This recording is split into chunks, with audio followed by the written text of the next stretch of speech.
Hello, everybody. Thank you so much for joining me for the IELTS Reading Question Type Matching Headings lesson. I'm really excited to get started on this lesson because the matching headings question type is really one that students struggle with, and they often approach it in the incorrect way. So before we get started, I would just like to go over a brief overview of what we'll be looking at so that we can get prepared. First of all, it's very important to understand what a heading is. So headings are short sentences that summarize the information in a given paragraph. So if we look here on the right-hand side, you'll see paragraphs.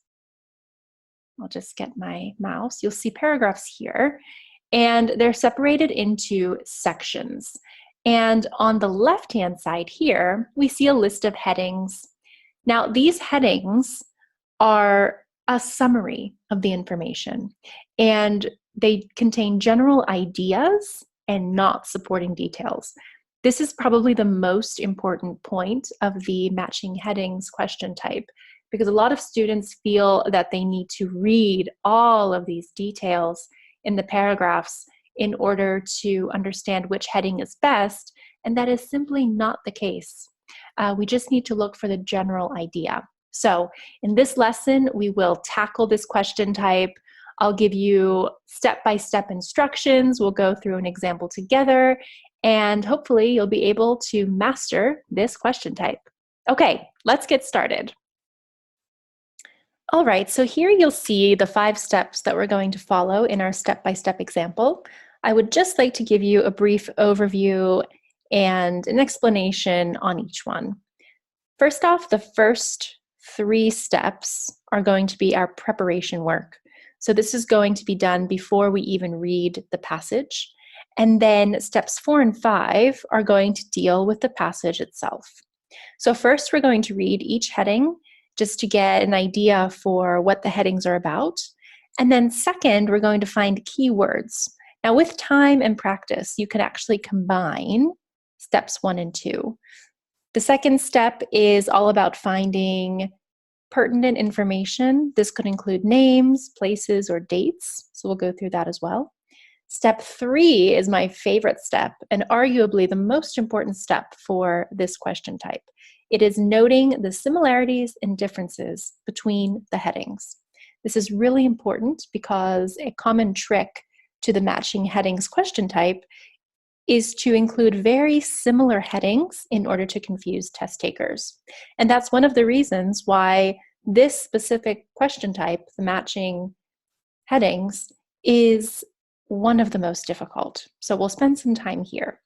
Then, once the preparation work is done, we're going to look at steps 4 and 5. Fourth, we're going to read only the first and last sentences of each paragraph. Remember earlier I talked about how test takers are confused and they read all of the information. We're not going to do that because that's going to waste our time, and we want to maximize our efficiency. And then number 5 is an optional step, but I'll take you through it anyway because it's good practice. And it's just making margin notes by the paragraphs as we read the first and last sentences.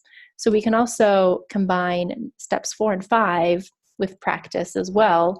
And you'll just want to make ideas for which heading could be the answer for each paragraph.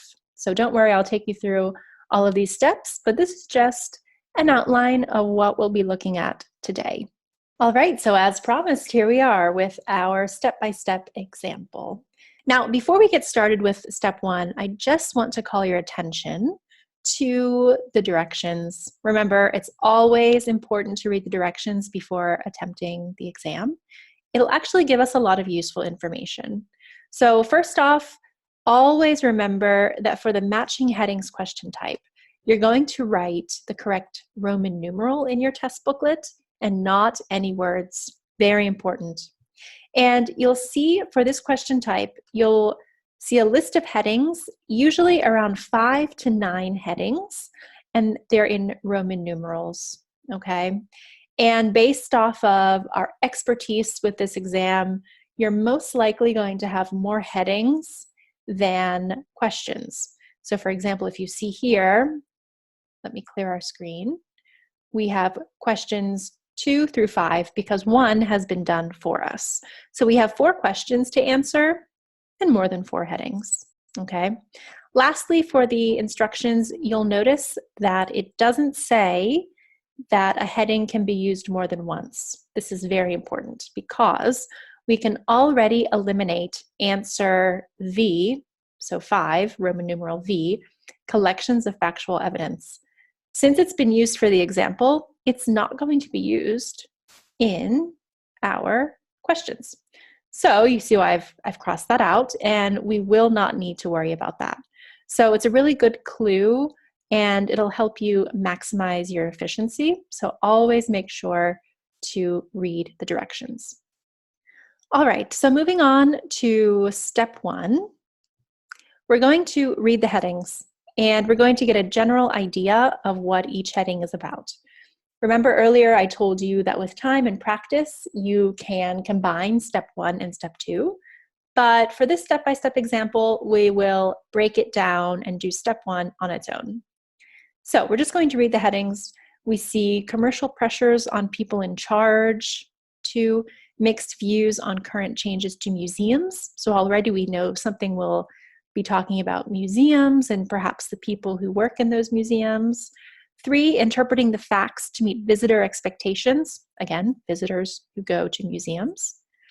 4, the international dimension. 5, collections of factual evidence. 6, fewer differences between public attractions. And 7, current reviews and suggestions. So basically we know we're going to be looking at museums, perhaps people who work in them, people who visit the museums, maybe some collections, museums on the international spectrum or dimension, and also looking at public attractions. So we have a nice idea. Okay, now step 2, we want to find keywords. So ask yourself this question: what would you pull out as a keyword for each heading? Why are we doing this step? We're basically doing this step to get a better idea of each heading and what it's about, and this will help us when we approach the passage. And it'll give us a good idea of dates or places or people. And this is also very important because remember, the trick to this question type is understanding the difference between very similar headings. Okay, so let's start with number 1, commercial pressures on people in charge. Now, if you think about this, you want to say, which words are important enough to be the main idea? So I'm not looking at detail, I'm not looking for specific things. I would say pressures and people, okay? You don't want to underline commercial because commercial is describing pressures and in charge is describing people. So we just want to keep it simple, pressures and people. Okay, number 2, mixed views on current changes to museums. Here I would say views and changes because we already know that museums are part of the general idea, so no need to underline museums. And the mixed adjective describes views, so there's no need to underline mixed. And current describes changes, and so that's not necessary. Okay, number 3, interpreting the facts to meet visitor expectations. Here I would say interpreting, meet, and expectations, okay? Because yes, we're looking at expectations, but it's also good to look at interpreting. Okay, 4, the international dimension. This is quite short, so I would say the most important thing to underline here is the fact that it's international. 5, collections of factual evidence. I want to look at collections and evidence. 6, fewer differences between public attractions. Again, differences and attractions. And 7, current reviews and suggestions, reviews and suggestions. Okay, now let's check our answers. I will clear our screen just to give us a better idea. And if you click here to show keywords, you see the keywords that were chosen with an explanation. And this is basically what we have just done. Okay. It's really interesting to look at number 4 because some people might say international is an adjective and describes dimension, and that is the case. But since it's such a short sentence, it's important to pull out this key feature from the headline. This is the key feature. We see that it's a dimension, but international is more of an important word. All right, so now that we've done steps 1 and 2, let's go ahead and move on to step 3. Now, we're going to note the similarities and differences of each heading. And again, like I said, this is very important and one of the reasons why people struggle with this question type. So think about this. Which of these headings are similar and could cause you to make a mistake? If you think about this, looking at all of these headings talked about in the previous step, we see number 4, the international dimension. This is an important thing to keep in mind because it is one of the shortest questions. And so this is a nice clue for us. It's the only one that mentions an international setting, and this may be the easiest information to find in the passage if necessary. So always keep a note and always keep a lookout for the shortest heading. Okay, then secondly, I'd like to bring your attention to number 7, current reviews and suggestions, and number 2, mixed views on current changes to museums. Now this is deceiving, and this is what I mean by headings that are similar, because we see mixed views on current changes and current reviews and suggestions. So these are purposely included to confuse the reader, and you want to make a note of this. You see current is used twice. One is talking about reviews and suggestions, while the other is talking more about opinions. This is where synonyms are helpful, because if you see views, do not get confused with reviews. And think of another way to say views. It could be your opinion, your beliefs, your mindset, anything like this. So keep a note for these 2. And then lastly, I just want to call your attention to number 5 here, collections of factual evidence.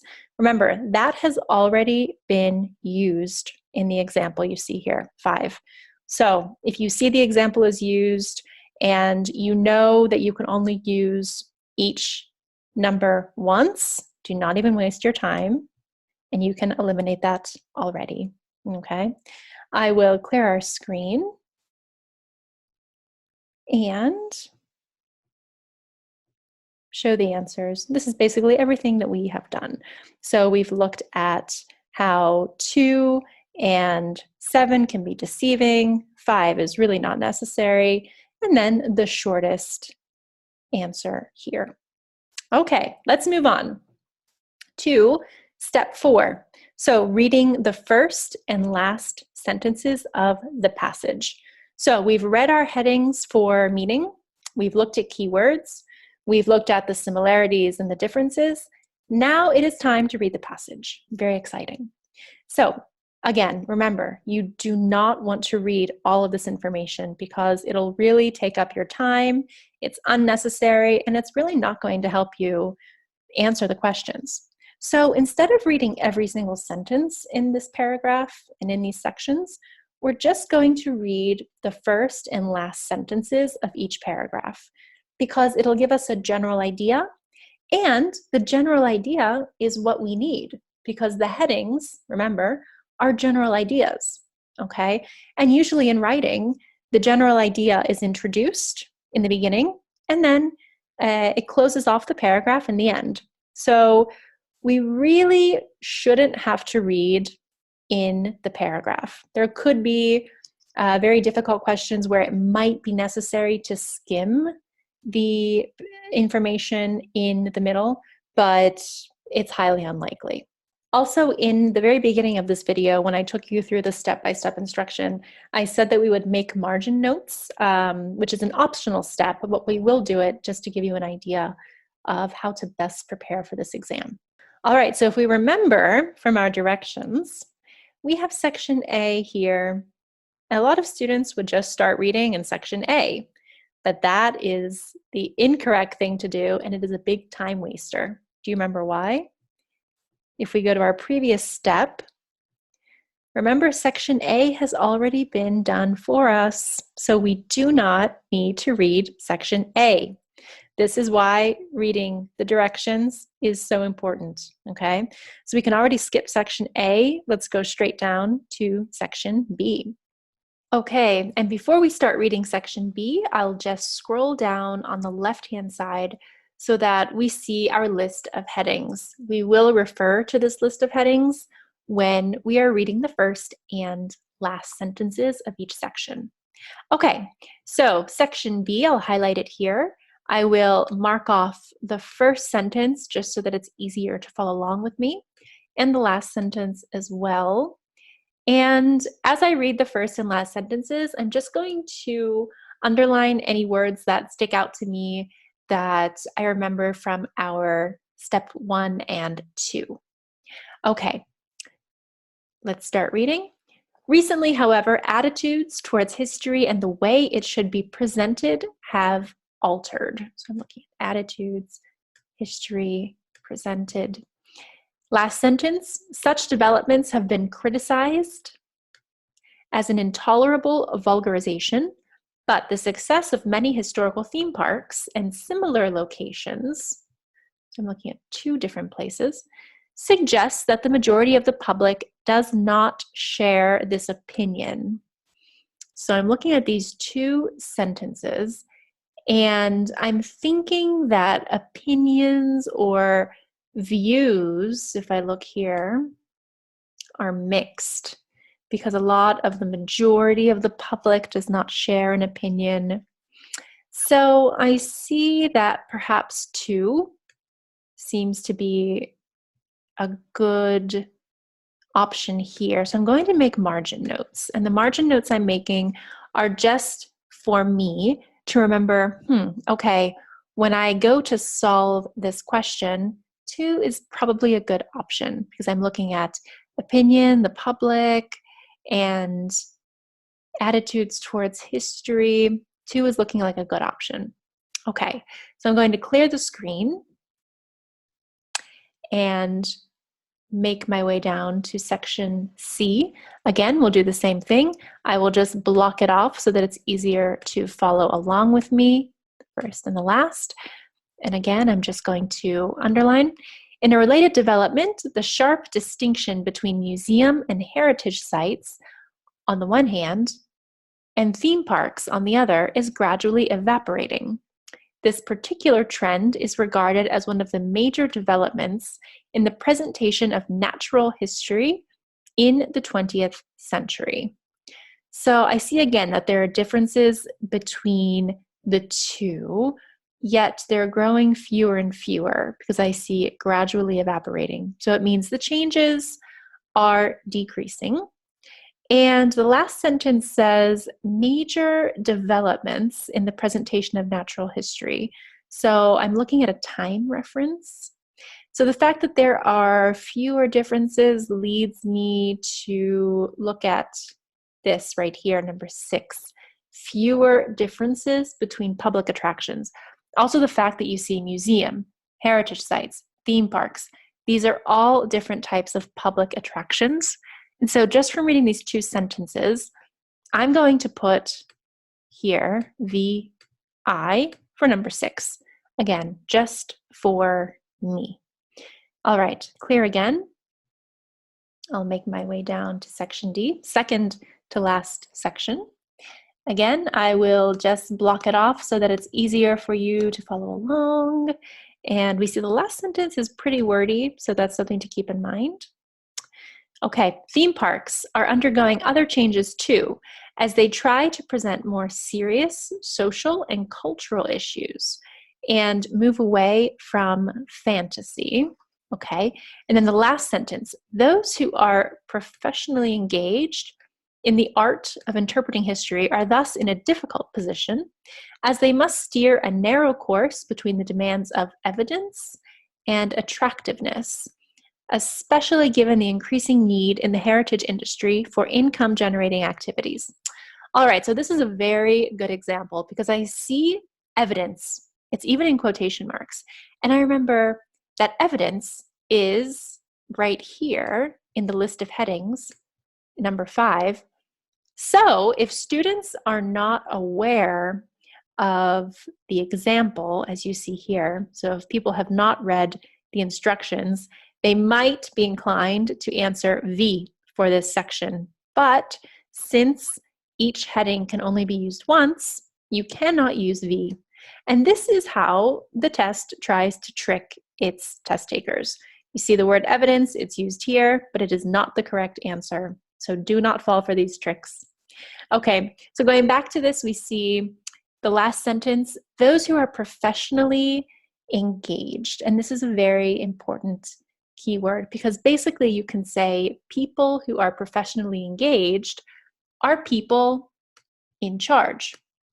And so this is a really nice synonym that gives us a clue about people who work in museums and some issues. If we see here in the first sentence, some issues, some changes, these could be the commercial pressures that are put on people in charge. We see things are difficult as well.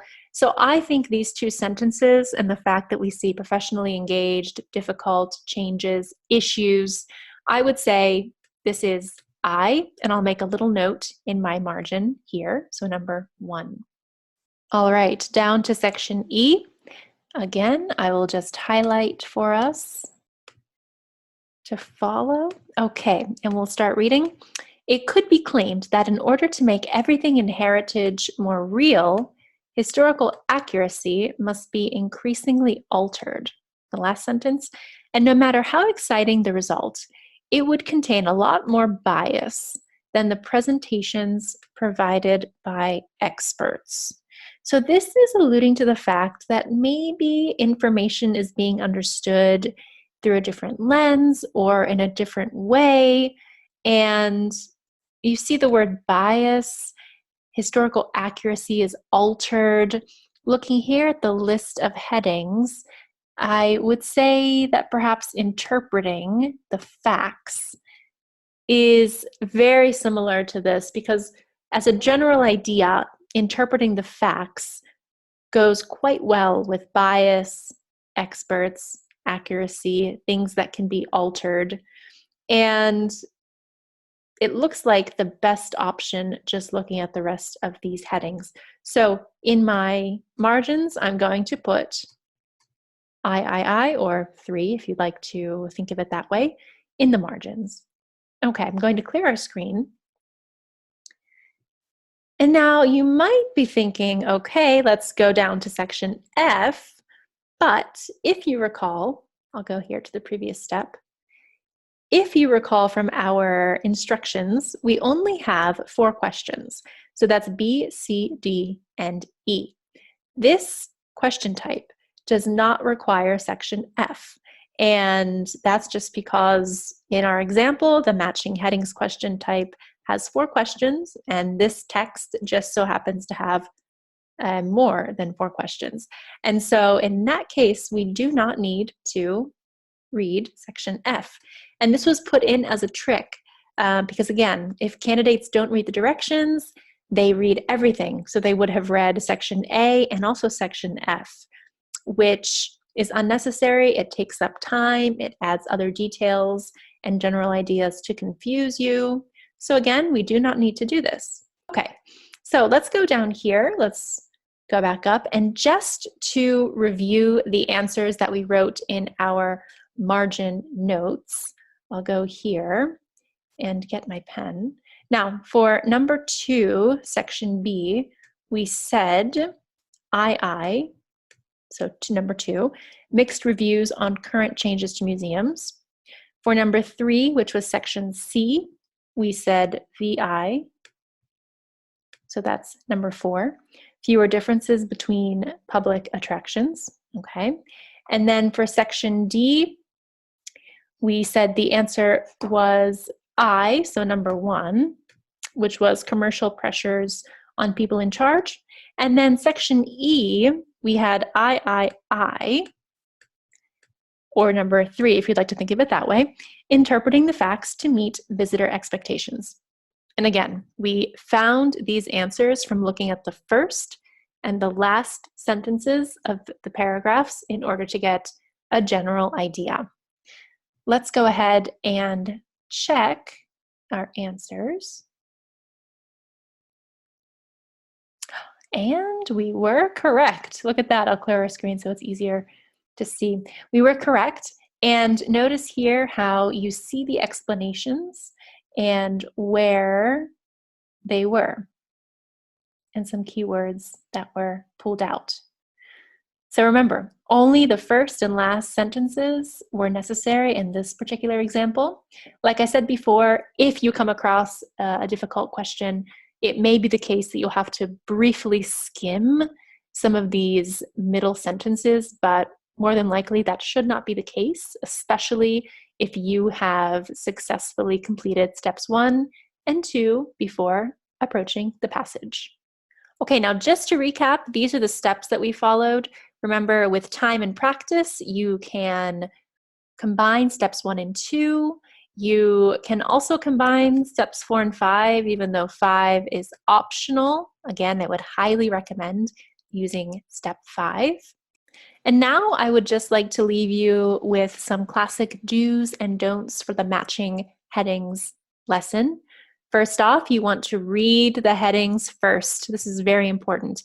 And you can either circle or underline any keywords that you come across. Remember, you usually don't want to underline any adjectives or unnecessary words. Then you want to read the passage's first and last sentences, thinking of the headline's keywords. Again, if you absolutely have to, if there's a very difficult question, you can skim as necessary. But as you saw in our example, the first and last sentences were sufficient. And of course, you want to write the Roman numerals in your answer booklet. Some very classic don'ts: do not waste your time reading paragraphs that are not included in the question set. You'll see usually paragraphs that may not be included. This is there to trick you into wasting time. Also, don't read the passage first, okay? Again, it's a big time waster. Don't repeat any headings for answers if not instructed to do so. So in our example, we used each heading once, and that actually helped us eliminate number 5, which was used in the example. And lastly, don't write any words in your answer booklet for this section.